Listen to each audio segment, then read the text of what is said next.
이리 오너라 이리 온. 이게 전에 5월 8일날 발간하고서 그때 최강 이코노미스트랑 염동찬 연구원만 해서 했던 자료가 있어요. 그 아픈 돼지와 건강한 경제라고. 당시에는 굉장히 핫 이슈였는데 네.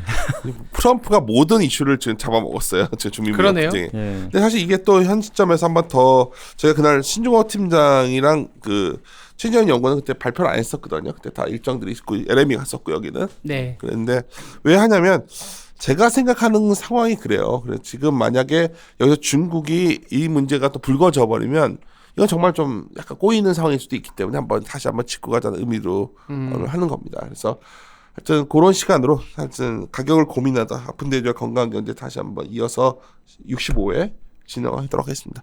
인사드리겠습니다. 윤세인 임조입니다. 안녕하십니까. 이베스트에서 원자재랑 중국을 맡고 있는 최진영입니다. 네, 투자전략팀장 신종우입니다. 이코노미스트 최광혁입니다. 네, 안녕하세요. 이리온에서 댓글 담당하고 있는 프로데클러 염승환 차장입니다.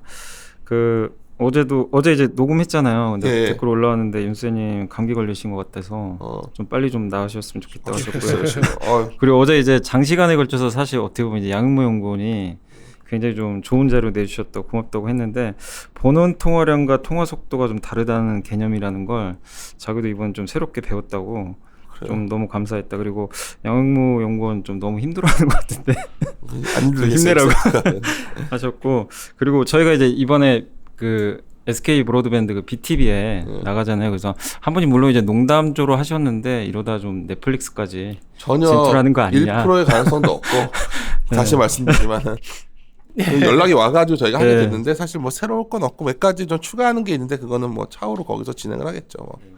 예.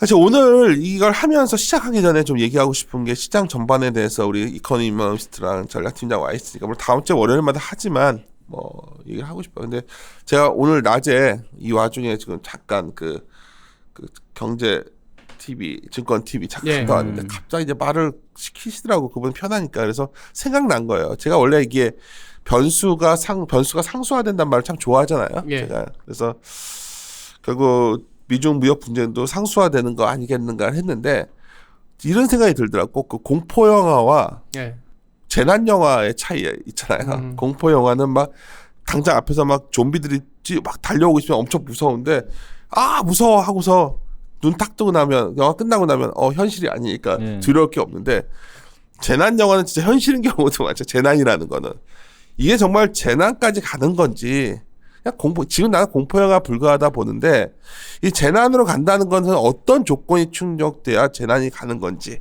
시장에 잠재된 리스크는 뭔지 사실 우리가 항상 말하는 게 제가 좋아하는 요새 장이 이러니까 있는 책이 이제 주로 경제 관련 책을 보게 돼요. 사람이 이상해가지고 이렇게 되면은 제가 이거 잘 알지만은 그 나이트라고 있잖아요. 나이트인가 경제학자 중에 위험과 불확실성 난 그건 책은 재밌어서 안 읽었는데 그 위험에 관한 책을 보다 보니까 나이트 얘기 한참 나오더라고. 그 어떻게 본다면 우리가 확률로 계산할 수 있는 위험은 리스크란 단어를 쓸 수 있는데 RASK. 네.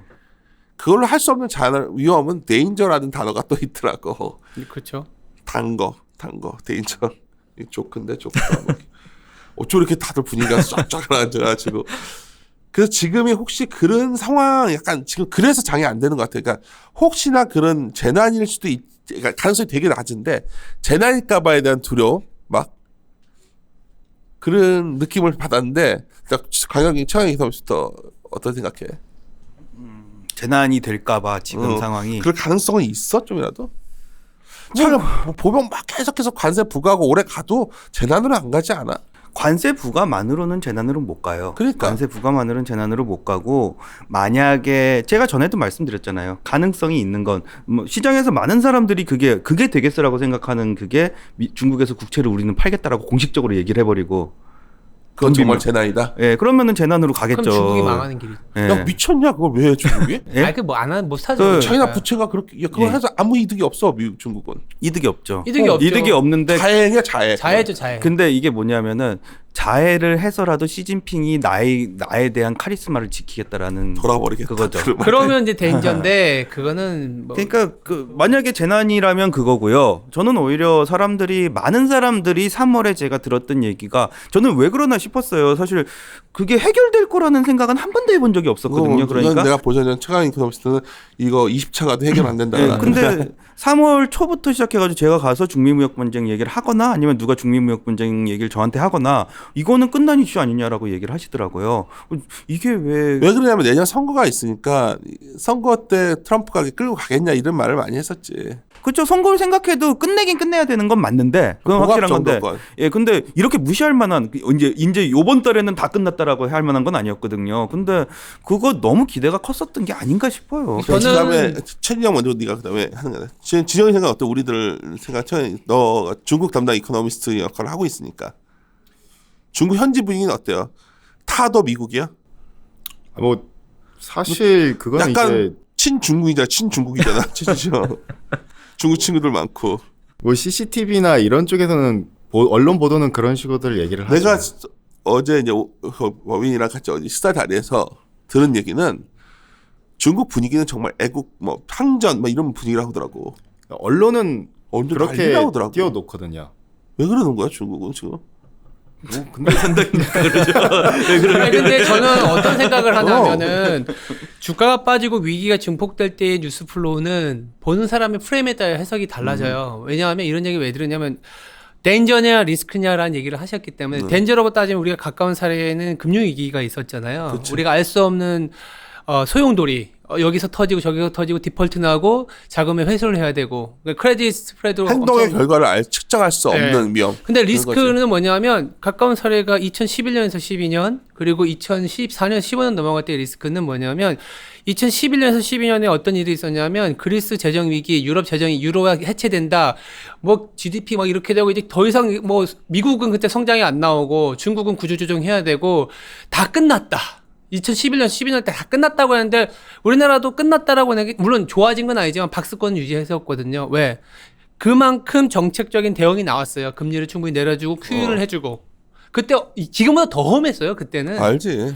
그러니까 뭐냐면 지금이 험하지 않다는 얘기가 아니라 주가 빠져서 험한데 그때 상황에서의 크레딧 라인이라든지 정책적으로 대응을 해주는 상황이라든지 이런 걸 봐야 되고 그리고 2014년, 15년 넘을 때는 우리나라조차도 깨지기 쉬운 국가라면서 프레자일 8 이러면서 맞다, 인도, 프레자일. 인도네시아, 브라질, 중국 막 다 작살나고 카이베스 나오고 소로스가 중국 위안화 이제 7이 아니라 9, 10 찍는다 그러고 뭐 홍콩에서 그때 인터뱅크 해갖고 자금 막 위안화 쇼쳐야 된다 얘기 그때 더 심했어요. 더 이상 디맨드 나오지 않는다. 그렇지만 그러니까 저는 무슨 말씀을 드리냐면 좋다라는 얘기가 아니에요. 지금은 글로벌 금융위기 이후에 경기의 진폭은 굉장히 작아졌어요. 그러다 보니까 시크릿컬이 안 돼요. 진폭이 있어야 쌓고 올리고 하는데 과잉 공급이고 엄청나게 자금이 그 실물 경제에 많은 재고가 쌓여 있다 보니까 조금만 올라와도 경기 회복 속도는 굉장히 느리다라는 거예요. 그러니까 야연모 연구원이 자기가 매크로를 막 공부하면서 고민을 담았어. 그러니까 뭐냐면 왜 그 사이클이 안 근데 나오냐는 실물 경제 거야. 근데 이렇게 말씀드리고 싶어요. 실물 경제의 진폭은 굉장히 작은데 자본시장의 진폭은 자금이 워낙 많아지니까 커진 거죠. 2000년대보다는 2000년대에는 실물 경제의 진폭이 굉장히 큰데 그거에만큼 주시장의 진폭은 좀 비슷하게 갔는데 지금은 실물 경제의 진폭보다 자본시장의 진폭이 워낙 커진 거예요. 그래서 20%의 급락이 이 지금 금융위기 이후에 10년도 안전 사이클에 세 번째 나타난 거예요. 그래서 험할 수밖에 없는데 제 말씀대로 뭐냐면 이렇게 험한 상황인데도 살아날 수 있다라는 얘기를 드리는 거죠. 그냥 이거지. 우리는 뭐 걔나 같이 얘기를 하니까 OECD 선행 지수가 나왔잖아요. 네. 근데 이제 사실 OECD 선행 지수 지난 2011년에 저점 찍을 때 보면은 그때 미국 신용등 강등할 때 되면 참 꽤 몇 개월 다 고생을 시켰었어요 그때 막. 네. 바닥에서 지지고 그 먹고 느낌을 하죠. 받으니까 기분이 나쁜 거야 지금 나는. 근데 이제 그럴까 봐, 지금. 가격 근데 철저히 저는 어떤 얘기를 들으냐면 아까 뭐 점심시간에도 약간 자의반 타의반 비아냥거리는 우리나라 시장인데 우리나라 시장 인정할 거는 뭐냐면 적립식으로 먹을 수 있는 시장은 아니다. 미국처럼 성장이 나와서 적립식으로 먹을 수 있는 시장이 아니니 무조건 먹으려면 험악해져서 빠졌을 때 들어가야 그나마 먹을 수 있다. 그러면 지금 정도다. 그건 업세트. 근데 또 팔 때 좀 잘 팔아나가면 이게 맞는 거죠. 그래서 맞는 것 같아요. 우리나라 적립식으로 먹어서는 절대 적립식으로 따박따박해서는 못 먹어요. 인정할 거 인정하자고요. 직접 투자자분들 네. 진짜 그 얘기 하세요. 진짜. 근데 거기다가 왜 또 갑자기 대지열병 나왔는데 이런 얘기를 하느냐? 2011년에 어떤 일이 있었냐면 에거플레이션 얘기가 나오면서 중국을 비롯한 ECB도 그때 긴축으로 들어가 버렸거든요. 근데 그때 미국은 긴축을 안 들어갔어요. 그래서 이게 포인트야. 그러니까 지금 여기서 이제 어떤 면 될 것 같냐면 내 생각에는 그러니까 뭐 하든 말든 미국도 자기 정책 가고 중국도 자기 정책 가면서 부양적으로 가는 거지. 어쩔 수 없어. 실물이 지금 과거와 사이클이 되게 소수나 갔으니까 그렇게 하면서 또 가다 보면 또 실마리가 풀리지 않을까 이렇게 생각을 하는데 왜냐면 이것도 3-4번째 일은 3번 그러니까 금융위기에서 벌써 3번째거든. 그러니까 나도 처음 2번째는 계속 가 했어. 근데 야 이거 혹시 이것도 체력이 많이 왔나 하는 생각도 근데 경제를 보면서 그 이슈가 뭔가 이벤트가 발생하잖아요. 전 리스크하고 데인저가 그 뜻을 쓸 수 있는 건지 잘 모르긴 하겠는데 어쨌든 리스크는 리턴을 전제로 한 확률적인 어떤 그러니까 그거는 이제 그거 쓴 사람들이 그렇게 얘기하는 거긴 한데요. 그 영어 단어를 어쨌든 리스크에 대해 가지고 이벤트성으로 이게 진짜로 파고 갈 수 있느냐라고 분석을 해야 되는 구간은 그 단어를 시장에서 처음 들었을 때뿐이에요. 그러니까 서브프라임 때 서브프라임 모기 사태가 발생을 하면서 CDS나 이런 거 처음 나왔을 때만 서브프라임이 파괴력이 있는 거고요. 그게 블랙스완이죠. 예, 그다음에 피그 사태 나왔을 때 그때도 갑자기 터진 거예요. 그러니까 그리스가 빅베스를 했다라는 걸 아무도 모르고 있었잖아요. 그 재정을 지금 분식 해결했다는 걸 모르고 있다가 터진 거고요. 요번 같은 경우에도 브렉시트도 2016년이 문제였지 지금은 아무렇지도 않잖아요. 그러니까 나도 이렇게 생각한 거야. 우리가 어떤 이슈라는 단어가 부각되면 브렉시트 처음 들었을 때는 놀라고 하다가 시간이 지나면 이게 이제 상수화된다고 그래서 내가 제일 좋아하는 표현이잖아. 근데 이게 상수화될 기간이 넘었다니까 지금. 그러니까 뭐냐면 아까 중립무역분쟁이 넘어섰는데 그러니까 짜증이 나. 근데 계속 나와요. 피그 사태가 2010년에 시작됐지만 거의 10년 내내 2012년, 15년 디플레이션 얘기도 계속해가지고 한 번씩 2년 주기로 계속 나오는데 그게 한 번 시작돼가지고 나온 얘기는 상수화도 상수화지만은 이게 진폭이 있으니까 계속해서 얘기가 나면 안 끝났네라고 사람들은 생각할 수 있어도 그건 절대로 위기로는 못 가요. 그러니까 저는 어떤 얘기를 드리냐면 아까 LME 서베이 했을 때 가장 큰 문제가 무엇입니까 할 때 당연히 저도 너 지금 하반기에 뭐가 가장 리스크가 뭐가 올 것 같아요. 언론사에서 설명. 그러니까 뭐 중미 무역 갈등하고 미국의 기준 금리 인상이고 하는데 사실상 그게 시장이 주는 임팩트는 우리가 거론하고 있는 자체가 리스크인 거죠. 그러니까 덴저가 아니라. 그러니까 그 차이인 것 같아요. 나도 그렇게 예, 생각하는데. 우리가 거론하고 있는 자체가 그리고 뭐 달러와 강세 이런 거는 사실은 얘기하기 위한 나름인 거고 그거에 대해서 정책적인 대응이 작년하고 달리 오늘 있었냐 없느냐의 차이인 거고. 이쯤에서 리스크라고 얘기할 거면은 이스라엘에서 이란을 침공하면서 이란이 사우디를 침공해버리고. 그러니까 여기서 갑자기 그 정도 나오면 왜냐면 그 정도가 데인저다. 왜냐면 덴저라기보단 정책적인 전환이 되는 게 이제는 남유럽 사태 얘기 안 하잖아요. 그러니까 나도. 근데 이제 어떻게 되냐면 이제는 이란 전쟁으로 이제 자꾸씩 바뀌고 막 이럴 수도 있는 거예요. 이렇게는 할 수 있어요. 그러니까 난 추가적으로 좀 진폭이 있을 수 있다 보는 게 환 시장이 너무 센티가 커. 그러니까 환이 너무 흔들리니까 주시장 그다음에 그거 흔들린 대로 흔들릴 것 같은 거지. 근데 지금. 주봉을 보세요, 환. 그래? 2017년 라인이에요, 지금이. 위안화.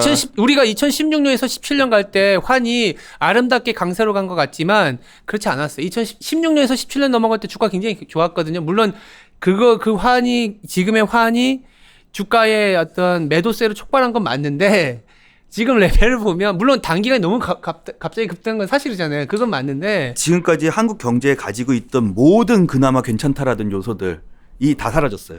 북한, 그다음에 그나마 추경할 거다. 재정 정책이 그래도 문재인 정권에서 조금 변하지 않을까 성장으로. 그런 것들이 모두 다 사라졌어요. 심지어 지금. 하는 촌자마저 난 절대 금리 안 내릴 거야. 뭐 그러다 보니까 이제 그러니까 원래 수준으로 돌아온 거예요. 예. 2017년 초 라인까지 들어왔더라고요. 나 한국 얘기는 다음에 하고요.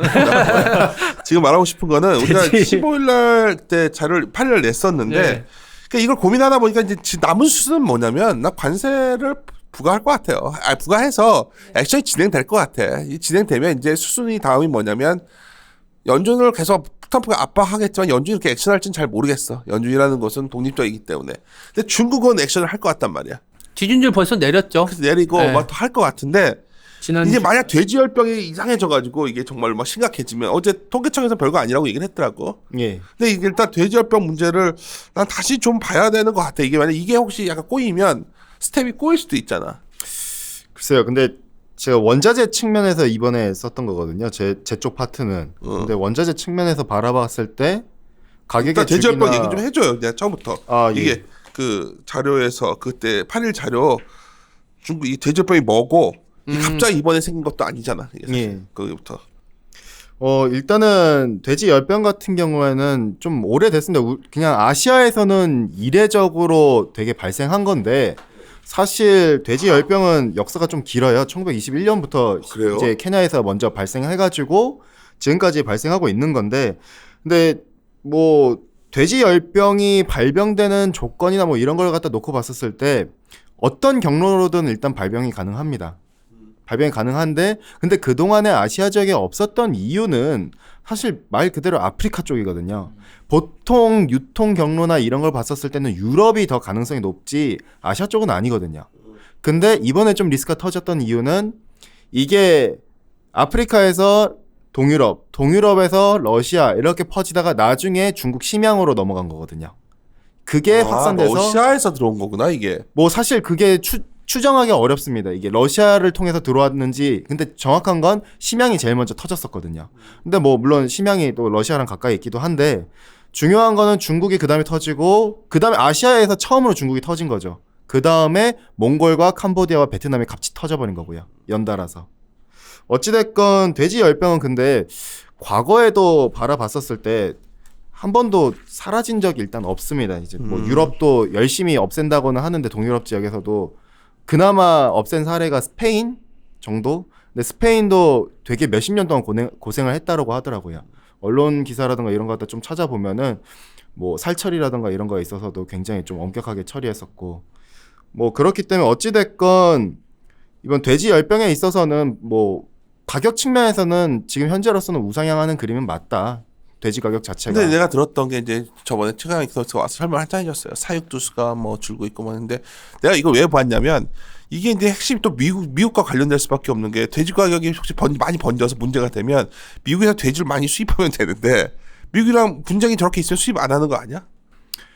뭐 사실 그러면 조금 힘들긴 하죠. 근데 지금 수입 관세가 너무 오버하는 거야 내가. 부과된 상태인데도 불구하고 3월 달에 수입량이 단일 계약량으로는 뭐 사상 최대치다 해가지고 지난 3월 달에 관세 중국적 물고 계약을 수입하면 했거든요. 되네? 뭐 관세 물고 수입하면 되죠. 비싸게. 뭐, 무슨 문제예요? 근데 관세가 비싸게 들어오면 또 중국의 수입 물가가 자극될 거 아니야? 국내 가격이 더 비싸게 올라가 있는 상태니까 상관없죠. 아 진짜 이렇게 보면 맞는데 말이야. 그러니까 이제 자, 매크로 내가 단에서는 크게 문제가 안 되는데 섹터 단에는 또 왜 다시 봐야 되냐면 뭐 관련된 종목이 좀 훅 올랐다가 좀 다시 내려온 상태긴 해요. 근데 이제 이따가 최진영 연구원도 얘기했지만 이게 주기적으로 약간 발병 가능성이 있는 구간이 있거든요. 뭐 8월이든 뭐 10월이든 이렇게 있으니까 그 얘기 좀 해줘요. 네. 나 이게 뭐 계절성이 좀 있다 그래서. 이 계절성을 갖다 놓고 봤을 때는 10페이지로 보셨었을 때 일단은 중국만 이런 계절성을 갖다 놓고 보면은 우리나라랑 조금 돈유 가격이랑 비슷합니다. 주기가. 그러니까 돼지가 사실 저는 군에 있을 때 이런 축산 농가나 이런 거에 검수를 많이 다녔었거든요. 왜 공군에 해군에 있는 데서 검수를 다녀? 왜냐면 제가 이제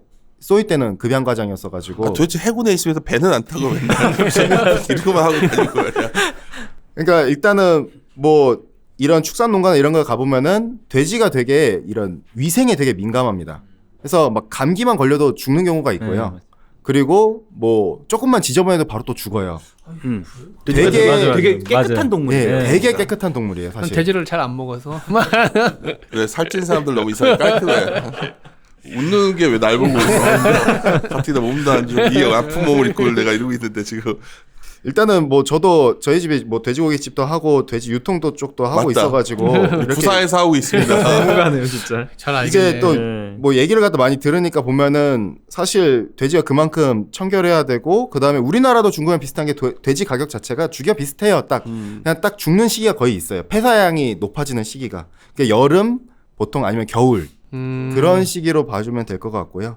중국도 거의 비슷하게. 근데 중국은 조금 특수한 게 그 폭우가 한번 내리면 우리나라 정도로 내리는 게 아니라 엄청 내리기 때문에 폐사량이 급증하거든요. 근데 내가 계속 이게 물로 전염이 많이 된다며. 그래서 그런 거야? 네. 그 뭐 그런 것도 있고요. 일단 전염병 이런 것도 있기 때문에. 그래서 그림 10번을 봐주시면은 중국의 돈유 가격 주기를 갖다 놓고 봤었을 때 보통은 여름이랑 겨울 때 우리나라랑 비슷하게도 이때 돈유 가격이 많이 치솟아 오르고요.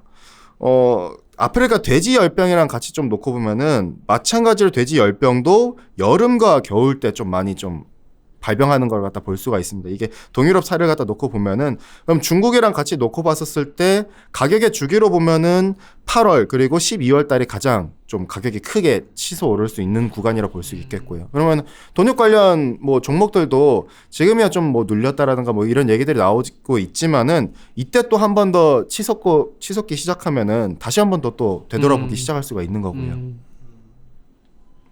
일단 지금 그래요. 거기까지 나도 이제 학습이 되어 있는데 그 돼지 사이클을 해놨더라고. 이게 뭘 말하는 거야? 아, 돼지 사이클이요. 돼지 사이클이라 해가지고 그 사실 돼지도 어떻게 보면 원자재거든요. 뭐 살아있는 생물이긴 하지만 어쨌든 원자재인데 공급 주기를 갖다가 좀 같이 좀 많이 놓고 봐야 되거든요. 그러니까 돼지 사이클을 갖다 봤었을 때 그냥 말 그대로 수급이에요. 수요와 공급. 이건데 근데 조금 차이가 있다면은 수급의 이 주기가 조금 있어가지고요. 보통 공급이 돼지가 되려면은 새끼 돼지를 갖다가 모돈이 임신을 갖다가 해가지고 이게 육성돈이 출하되기까지가 42주가 걸린데 이 모돈이 1년에 대략 그러니까 단순 계산으로식으로만 했었을 때 2번의 임신이 가능을 해요. 1년 동안.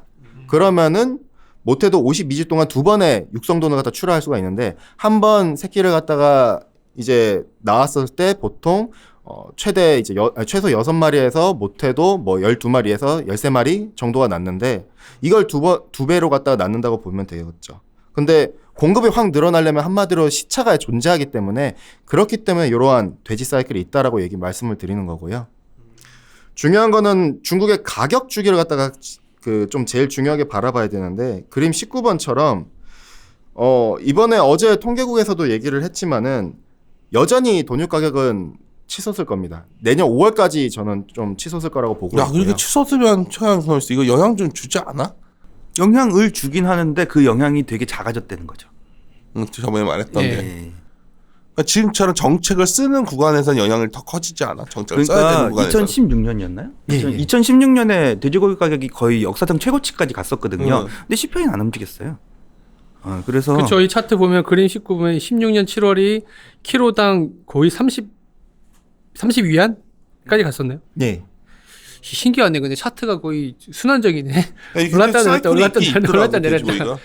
야, 이거만 자영한 돼지고기만 해도 돈 벌겠다 이거 돼지고기살 선물 거래가 그 돈육 선물 같은 거는 치고 갔다 차가 조금 빠지긴 했죠. 그죠? 예. 그래요. 그래서 얘기 더 해줘. 사실 뭐 앞서서 그러면 놓고 봤을 때 지금 가격의 이러한 사이클로만 놓고 봤었을 때는 어쨌든 올해는 12월까지 계속 오른다라고 보고 있는 거고요. 근데 올 한 해를 갖다 놓고 봤을 때는 거기서 가격이 가장 많이 치솟을 수 있는 구간이 8월과 12월인 것인데 근데 이 사이클은 뭐 언제까지 지속되느냐를 놓고 봤었을 때 못해도 내년 5월이라는 거죠. 왜냐? 지금의 아까 말씀드렸다시피 돼지의 공급의 주기를 갖다 놓고 봤을 때는 못해도 지금 생산에 이제 양돈 농가에서 열심히 먹이고 해가지고 잘 키워서 한다 하더라도 최소 못해도 52주가 걸리기 때문에 42주에서 52주이기 때문에 내년 5월을 갖다가 공급이 기대해야 되는 것이죠. 여기까지 그런데 이제 사실 제가 들은 바로는 그 자료 처음 쓸 때쯤 했는데도 자료에도 적혀 있어요. 5월, 9월, 10일까지 워싱턴 방문해가지고 이제 고위급 협상이 잘 돼가지고 이제 미국에서 돼지고기 수입하니까 안정될 거라 했는데 뭐 이렇게 됐으니까. 뭐 이왕 이렇게 된 김에요. 뭐 된 건 된 거니까요. 이베리코 돼지 맛있습니다. 스페인에서 어때요? 이게 지금 사실 이 돼지고기 많이 하는 것이 미국에서 보면은 그 거기 아이오와잖아. 거기가 스윙 스테이트 아닌가? 거기가? 맞습니다. 아이오와 코커스 있잖아요. 아이오와 코커스가 되게 중요하잖아. 옥수수도 내년 중요하고. 선거 있는데 지금 내가 봤을 때는 여기서 쉽게 트럼프가 힐러리 이긴 이유가 네. 거기서 이겨서였거든. 그래서 이것들이 왜 이래 했던 게 그 아이오와 주지사가 관세 올린 거 찬성한다고 이래버려가지고 왜 그러는 이것들이 왜 이래 이랬는데 실제로 자기들이 아직 안 당해서 그런 것 같긴 해요. 저는 당하고 나면은 그런 소리를 계속하지는 못할 거라고. 그러니까 트럼프도 그쪽에 아마 보조금 주고 이럴 것 같은데 네. 보조금 가는 건 한계가 있거든 지금. 네. 이 부분 좀 얘기해줘. 이거 원래 시나리오는 해외에서 갖고 들어오면 된다는 거 아니야, 미국, 중국이. 그렇죠. 지금도 계속 갖고 오고 있고요. 갖고 오고 있는데 사실 중국이 수입하는 비중 자체가 원체 적다 보니까 자체적으로 계속 공급을 조달을 했었는데 이것 이외에도 발개위에서 비축돈을 갖다 계속 가지고 있었거든요. 이게 비축돈은 냉장고에서 예예. 한마디로 뭐 8월달에 리스크가 가장 높은 8월달에 비축돈을 풀고 이런 식으로 하고 있는데 뭐 미국이 근데 최대 수입국이 아니지 않나? 브라질 아닌가요? 예, 뭐 돼지. 저는 근데 이제 네. 미국을 넣어놓은 이유는 미국이 더 올라갈 수 있다라는 그쵸. 그런 예, 측면이었는데 그게 없더라도 가격 측면에서 크리티컬한 건 아니잖아요. 중국 돼지고기 가격에 미국 수입을 못 한다라는 게. 그렇죠. 근데 이제 그냥 저는 일단 말씀을 드리자면은 중국의 가격이 한번 안정됐었던 구간이 2016년이었었거든요. 그때 그러니까 급등을 했는데 그때 정부에서 어떤 조치를 했냐면은 수입을 대폭 늘렸거든요. 이때부터. 물론 늘렸다 하더라도 전체 비중에서는 공급 비중에서는 5%? 많이 차지는 않았지만은 근데 그렇게 많이 늘렸었는데 실제로 그림 25번처럼 미국산 돈육 수입량의 급증을 갖다 했었는데 근데 관세를 갖다 작년에 매기고 나면서 미국산 수입 비중 자체가 기존의 14%에서 5%까지 축소됐거든요. 분명 관세하면 영향 오지. 내가 그쵸. 봤을 때는 미국 그쪽 아이오와 애들이 좋아하겠어 이거 줄이고 막 이러면. 미국 애들 입장에서요. 안 좋아할 거예요. 뒤로 가면 갈수록. 이게 가면 나 선거 갈수록. 앞두고 있는데 이거 다들 별거 아니라 하는데. 저는 선거에 긍정적인 영향이 있기 때문에 트럼프가 계속해서 중국과의 관계를 끌고 갔다라는 거에 대해서는 분명히 아니라고 생각을 그건 합니다. 아니다. 예. 그 미국 경제에 악영향이 꽤 클 겁니다. 계속해 나가면은. 그래서 그건 분명히 아니라고 보고요. 사실 중국 통계국에서도 돈육 얘기를 했잖아요. 예. 그건 뭐 어떤 얘기였어? 인플레 영향을 그러니까 준다. 인플레 영향 없다 없다라는 얘기한 식으로 거죠. 얘기를 했고요. 그러니까 지금 단기적으로 오른 거는 세 가지 요인이라고 봤었는데 통계국에서는 첫 번째가 돈육, 그리고 두 번째가 채소, 세 번째가 과일 이건데 근데 채소랑 과일은 진짜 계절성 이슈거든요. 그러니까 계절성에 따라서 그래서 인플레가 움직였던 건데 이제 뭐 물가가 움직인 건데 돈육은 역시 마찬가지로 그쪽에서 얘기하기로 주기다. 지금은 올라가는 주기이기 때문에 그냥 이렇게 반응을 한 것이지 그게 물가에 전체적인 큰 영향을 갖다가 끼치지는 못한다라는 식으로 접근을 했었고요. 뭐 일단 그렇지만 돈육 가격은 올해도 그렇고 내년까지도 계속 올라갈 수 있다라는 식으로 접근을 했었어요. 돈육 가격 올라도 CPI 안 오른다. 예. 그래서 영향 없다 인민은행 예. 정책에. 예. 근데 우리가 불안한 건 인민은행 정책 못 쓸까 불안한데 최재현 연구원은 영향을 줄 거는 유가라는 거야. 그러면? 아니 뭐 유가가 영향을 준다라기보다 그냥 이제 유가가 어떻게 보면은 뭐 중국 내에서 CPI 이제 식품 CPI뿐만 아니라 비식품 CPI에도 좀 어느 정도 영향을 주다 보니까 이거에 있어서도 좀 관심 있게 바라봐야 될 텐데 근데 유가가 왜냐면 요거 쓸 당시만 하더라도 많이 좀 치고가 올라가긴 했었거든요. 지금 그러다가 어떻죠? 지금 뭐 좀 빠져 있는 상태죠. 62불 정도요. 그때만 해도 또 금방 난리였어. 65 넘겨가지고 예. 계속 간다고. 이란 했어요. 관련 이슈는 어때 보여? 유가 또 안 좋게 보시는 분들은 이란 안 좋게 보시는 분들은 요즘 많이 없어졌죠. 예. 그래요. 예. 근데 저는 걱정되는 게 아까 전에도 이제 최영 연구원과 그다음에 심종 연구원이랑 그때 말씀을 갖다 했었는데 아까 전에 소수 의견들을 약간 되는 거 아니냐라는 얘기들을 했었거든요. 그 최진영 연구원이 아웃라이어 그 자료 썼을 때 이거 전자의 마이너리티 리포트에서 이란이 하고 미국이 문제가 생긴다라고 썼었거든요. 그거 알지. 예, 그때만 해서. 그때 이제 왜 그렇게 본 거야? 그러니까 미국이 재선을 갖다가 보통 앞두고 있었을 때 이라크전을 생각하시면은 부시가 그다음에 이라크를 치고 그다음에 재선에서 성공을 했었던 걸로 제가 기억을 하거든요. 그리고 뭐 그러니까 약간 좀 비슷한 것 같지 않느냐 이런 식으로 얘기를 했었었는데 그때는 전쟁이 있는 때에는 재선의 가능성이 굉장히 높죠. 네. 그러니까 무역 갈등 이슈 때문에 만약 좀 흐려진다 그러면 이란을 치면서 가는 이 두 사람들이 전략도- 그렇게 얘기하고 있습니다. 저는 모르겠습니다. 그건 내가 봤을 때 아니 그냥 음모론이야. 그런 소설로 쓰는 거고. 내 관심은 결국 중국이 정책 여력이 있죠 지금. 충분히 있다라고 보겠습니다. 일단 GDP 대비 재정정책 목표치를 원래는 3%로 정부에서도 했었던 것 같아요. 근데 정부에서 실제로 발표하기는 2.8%로 발표했는데 남은 여력이 다 어디로 갔느냐라고 놓고 봤을 때 리커창 총리가 향후 불확실성 분명히 있을 수 있으니까 우리가 남겨놓은 거다라는 그때 식으로 얘기를 남겨놨다가 좀 했었거든요. 약하게 정책 생각보다 약하다고 생각했었잖아요 우리가. 그쵸. 그걸 내가 보니까 이게 생각해보니까 그 일부러 무역 갈등 일부러 무역할 내가 약간 찝찝한 게 그때 우리는 중국이 왜 이렇게 약하게 나오지 정책을 했는데 이러면 질질 끌 것 같아. 무역 이거 쉽게 합의를 안 해줄 분위기인 것 같아 서로. 근데 저는 되게 좋은 게 제가 그 LM이크 갔었을 때 그쪽 딜러들이 그 얘기를 했거든요. 이렇게 한마디로 갈등 계속 찔러라. 저희들은 그렇게 얘기하는 거예요. 찌르면 찌를수록 뭐라도 나오지 않겠느냐고. 정책이. 예, 정책이 계속 뭐라도 나오지 않겠냐고. 이게 실물보다는 돈의 논리로 가는 것 같아요. 그렇죠. 글로벌 자금이 그래서 그러니까 실물은 일단 모멘텀이 없어요. 저는 그렇게 봐요.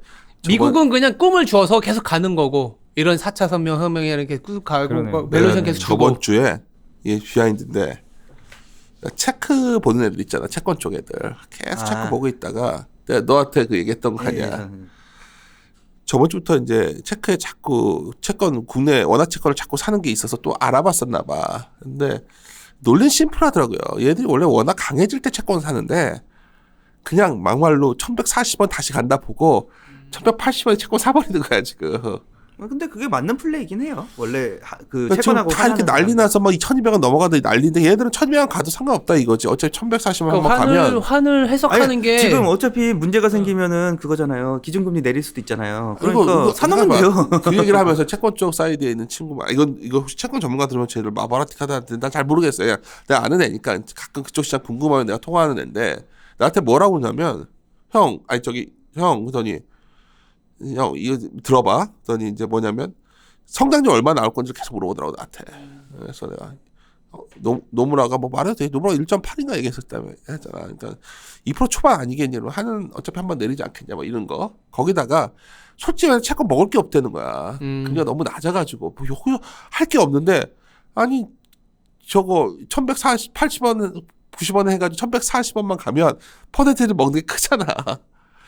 그거 계산해 보면 돈은 많다는 거지. 이게 내가 말하고자 하는 실물이 아니라 이게 뭐 한국의 경기를 보고 이것도 아니고 그 LME 애들도 비슷한 얘기를 한 거네. 그냥 그런 거 관심도 없고 애들 보니까 그냥 어쩌면 돈의 힘으로 하는 장을 계속 하고 있는 게 아닐까. 그러니까 그냥 딱 이거였었던 거거든요. 그러니까 미국이 계속 중국을 찌르는데 사실 페드도 금리 인상에 있어서 미온적으로 돼버리게 만들어버렸고. 이상은 다 물 건너갔고. 아니 그러니까 지금 우리가 되게 놀라는 게 뭐냐면 금리 인상에 대한 얘기는 아예 없잖아요. 어쩌면 금리 인하까지 그러니까 작년에 이 자리였을 때만 해도 리스크가 금리 얘기였잖아요. 그러니까 지금은 뭐냐면 되게 한번 생각해보자. 연준에 대해서 이제는 기대하는 게 금리 인하지 금리 인상할까봐 두려워하는 건 아니지 않습니까? 그러니까 약간 상당히 완화적인 이게 이렇게 들어보면 저희들이 이게 먹을 거 없고 해서 뻥튀기라고 얘기했는데 이게 사실 버블로 가기 위한 전초전이지 않겠냐라는 마바라적인 생각. 왜냐하면 그러기에는 지금 근데 너무 요번에 약간 지금은 불확실성이 커진 건 맞는 거. 그건 맞죠. 그래서 주가가 지금 왜 모멘텀 경기적인 회복 사이클에 대한 대안이 안 나오다 보니까 이긴 한데 결국 정책이 나오는 타이밍에 지표가 어그러진 타이밍에 들어가고 정책에 대한 효과가 나오는 타이밍에 팔아야 되는 게 맞다. 그러니까 신중호 연구원이 지금 이렇게 리스크가 올라갔을 때 사야 된다라고 얘기를. 그렇죠. 저는 아니고 저는 리스크가 올라갔을 때 사야 된다라는 얘기를 드리는 거죠. 우리 하우스도 분열이 시작됐어요. 아니요, 철저히 아니 저는 경제 안 나빠요 보여요. 다 이거 노 땅엔 내가 제일 쫄아 있어 지금. 근데 저도 그런 식으로 생각하고 딱 갔는데 진짜로 그렇게 생각을 하더라고요. 그러니까 지금의 이 찌르는 게 트럼프가 여기저기 다 불을 갖다 지르는 게 그러니까 너도 나도 할 것이 유럽도 앞으로 찌를 테고 일본도 찌를 텐데 그럼 유럽도 일본도 어떻게든 뭔 짓을 갖다 할 텐데 중국도 뭔 짓을 했잖아요. 야, 그러고 보니까 우리나라만 미동도 안 하고 있다. 그렇죠. 우리나라 전 세계 제일 기술적인 거예요. 그래서 그 2주년 대담한 날 있잖아요. 그날 환율이 급등하기 시작했어요. 그러니까 야, 전 세계가 다 굳이 해석을 하면 아르헨티나나 브라질의 환율이 튀면은 그건 리스크로 받아들이잖아요. 근데 우리나라는 리스크는 아닌데 성장률이 생각보다 좀 느려지는 그런 걸로 반영한 거죠. 아니 그냥 저번 주부터 우리 성장률 혹시 2% 미만까지 얘기하는 사람 나오더라고. 많아요. 많이 나오더라고. 그러니까 국내 요인이 되게 크다는 거네요. 네, 그렇죠. 왜냐하면 그러니까 뭔가 이게 문제를 인식해야지 문제를 해결하는 방향이 나오잖아요. 문제가 아니라고 인식을 했으니까 그러면은 아무 방향도 안 나올 거다라는 거죠. 뭐가 안 나올 것 같으니까 우리는 좀 실망하는 것 같고. 뭐 좋다 나쁘다를 떠나가지고 그거는 정책이라는 게 버블이라는 거는 아니면 상승이라는 거는 철저히 금융위기 이후에는 정책발로 나왔었다. 그 얘기를 드리고 싶은 거예요. 정책발. 그러니까 이 말이 맞는 것 같아요. 지금 실물은 굉장히 모호해졌고 금융 쪽 사이드로 해석을 하는 애들 입장에서는 여기서 또 어차피 가만히 놨으면 망하니까 망하지 않게 만들기 위해서 뭔 짓을 하지 않겠냐. 여기에 돈의 자본의 논리로서 한번 또 되지 않을까 이 생각도 하는 것 같아요. 재밌는 게 그래서 비트코인도 오르나 봐요. 진짜 금융만의 대표잖아요. 금융만으로 이루어져 있는 거예요. 비트코인까지 얘기하기는 정말 싫다. 그래서 오르나 아니 저는 이게 도대체 왜 오르지 했었거든요, 사실. 알겠습니다. 그러면 잠시 쉬었다가 2부 진행하도록 하겠습니다.